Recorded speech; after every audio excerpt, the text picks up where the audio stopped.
Microsoft এক্সেলে আমরা আজকে বেতন হিসাব বের করা দেখব যে বেতন হিসাব আসলে কিভাবে বের করা যায়।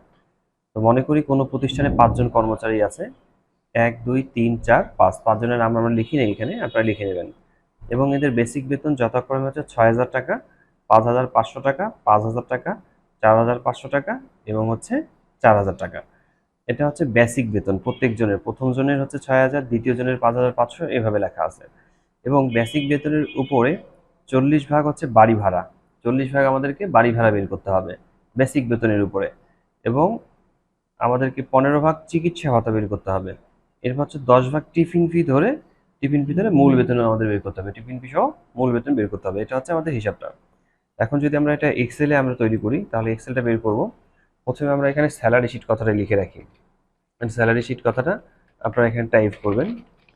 স্যালারি শিট লেখাটা লিখলাম। এরপর আমরা সিরিয়াল নাম্বার এখানে টাইপ করব।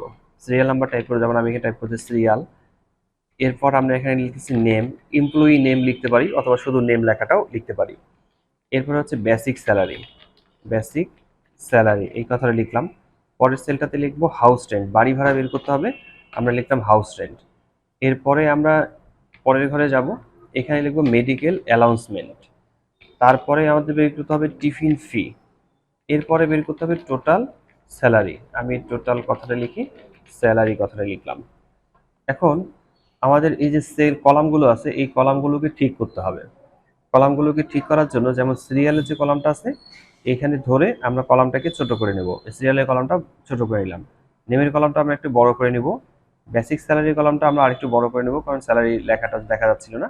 আর বাকি কলামগুলো আমরা আমাদের মতো করে আমরা অ্যাডজাস্ট করে নেব, যতটুকু দরকার ততটুকু অ্যাডজাস্ট করে নেব। স্যালারি শিট লেখাটাকে আমরা মাঝখানে রাখবো।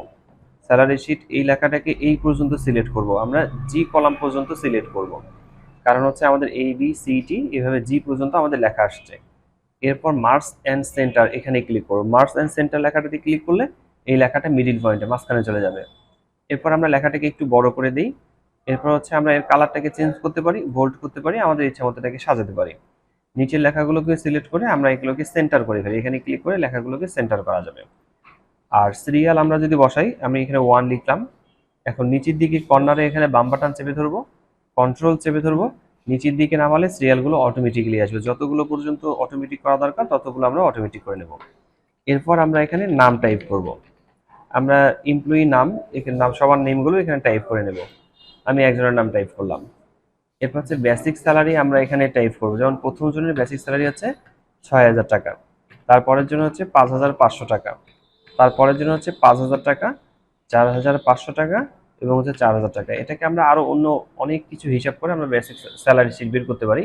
তবে স্যালারি শিট বের করার আরো অনেকগুলো উপায় আছে বা নিয়ম আছে, অনেকগুলো উপায়ে স্যালারি শিট বের করা যেতে পারে। এরপর আমরা এখানে বের করব প্রথমে হাউস রেন্ট, বাড়ি ভাড়া, তারপরে মেডিকেল অ্যালাউন্সমেন্ট, চিকিৎসা ভাতা, টিফিন ফি এবং হচ্ছে টোটাল স্যালারি, এই কয়েকটা বের করতে হবে। তো বেসিক স্যালারির উপরে 40% আমাদেরকে বের করতে হবে বাড়ি ভাড়া। তো আমরা এখানে ইকুয়াল টাইপ করব, টাইপ করার পর 40% লিখে দেওয়ার পর ইন্টু চাপ দেব। এরপর হচ্ছে বেসিক স্যালারিতে ক্লিক করে কিবোর্ড থেকে এন্টার বাটনটা চাপ দিলেই আমরা রেজাল্টটা দেখতে পারবো। প্রথম জনের বেসিক বেতন হচ্ছে এত টাকা, মানে বাড়ি ভাড়া হচ্ছে এত টাকা। এরপর হচ্ছে চিকিৎসা ভাতা, এখানে ইকুয়াল টাইপ করব, এখানে 15% লিখবো, এরপর হচ্ছে ইন্টু টাইপ করব, আবার 6,000 টাকাতে ক্লিক করে এন্টার বাটনটা চাপ দিলেই আমরা ফলাফলটা দেখতে পারবো। টিফিন ফির এখানেও ঠিক তাই, আমরা এখানে ক্লিক করব, ইকুয়াল টাইপ করব, 10% টিফিন ফি বের করতে হবে, 10% ইন্টু দিয়ে দিলাম, আবার ওই বেসিক স্যালারি 6,000 টাকা সেটার উপরে ক্লিক করে এন্টার বাটনটা চাপ দেবো, তাহলে বেসিক স্যালারিটা বের হয়ে আসবে। এখন টোটাল বের করতে হবে বেসিক স্যালারি, বাড়ি ভাড়া, চিকিৎসা ভাতা, বাড়ি ভাড়া চিকিৎসা ভাতা, টিফিন ফি, এই কয়টারই যোগফল এখানে বসবে। এটা আমরা অটো সাম লিখেও মানে সাম লিখেও করতে পারি অথবা হচ্ছে অটো সাম লেখাটিতে ক্লিক করেও করতে পারি। তো আমরা এটাকে এইভাবে সিলেক্ট করে নিই। সিলেক্ট করে নেওয়ার পর অটো সাম লেখাটাতে ক্লিক করলে আমাদের টোটালটা এখানে বের হয়ে আসবে, এটা যোগফলটা বের হলো। আর নিচের এই যে হিসাবটা, এটা বের করার জন্য আমরা এখান থেকে শুরু করে এই পর্যন্ত সিলেক্ট করব, অর্থাৎ 2400 থেকে শুরু করে 9,000 পর্যন্ত সিলেক্ট করে এই কর্নারে ধরে নিচের দিকে নামালে বাকি রেজাল্টগুলো আমাদের এখানে শো করবে। এরপরে আমরা এই নিচের সবগুলোকে সিলেক্ট করি, সেন্টার করে দিই, সবগুলো মিডিল পয়েন্টে থাকবে। এবার পুরো শীটটাকে সিলেক্ট করি, সিলেক্ট করার পর আমরা বর্ডারে ক্লিক করব, বর্ডারে ক্লিক করার পর অল বর্ডারসে ক্লিক করলে বক্স আকারে আসবে। এখন যদি আমরা সাজাতে চাই শীটটাকে, তাহলে স্যালারি শীটের এখানে ক্লিক করব। স্যালারি শীটের এখানে ক্লিক করার পর আমরা এই ব্যাকগ্রাউন্ড কালারটাকে চেঞ্জ করতে পারবো ফিল কালার থেকে। এখানে ক্লিক করে আমরা ব্যাকগ্রাউন্ডে যে কোনো কালার ব্যবহার করতে পারি, যেমন আমি এখান থেকে ব্যবহার করছি এই এই কালারটা দিয়ে দিলাম।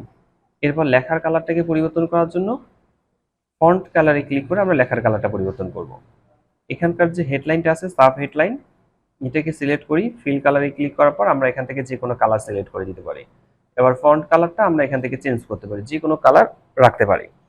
আর নিচের যে সেলগুলো আছে এগুলোকে সবগুলোকে একসাথে সিলেক্ট করে নিই, অথবা হচ্ছে একটা আলাদা আলাদাভাবে সিলেক্ট করে আমরা এর কালারগুলো পরিবর্তন করে দিতে পারি। যেমন আমি এই কালারটা দিয়ে দিলাম। ঠিক এভাবে আমরা আমাদের এই এক্সেল শিটটাকে সাজাতে পারি বা হিসাব নিকেশের কাজগুলো করতে পারি।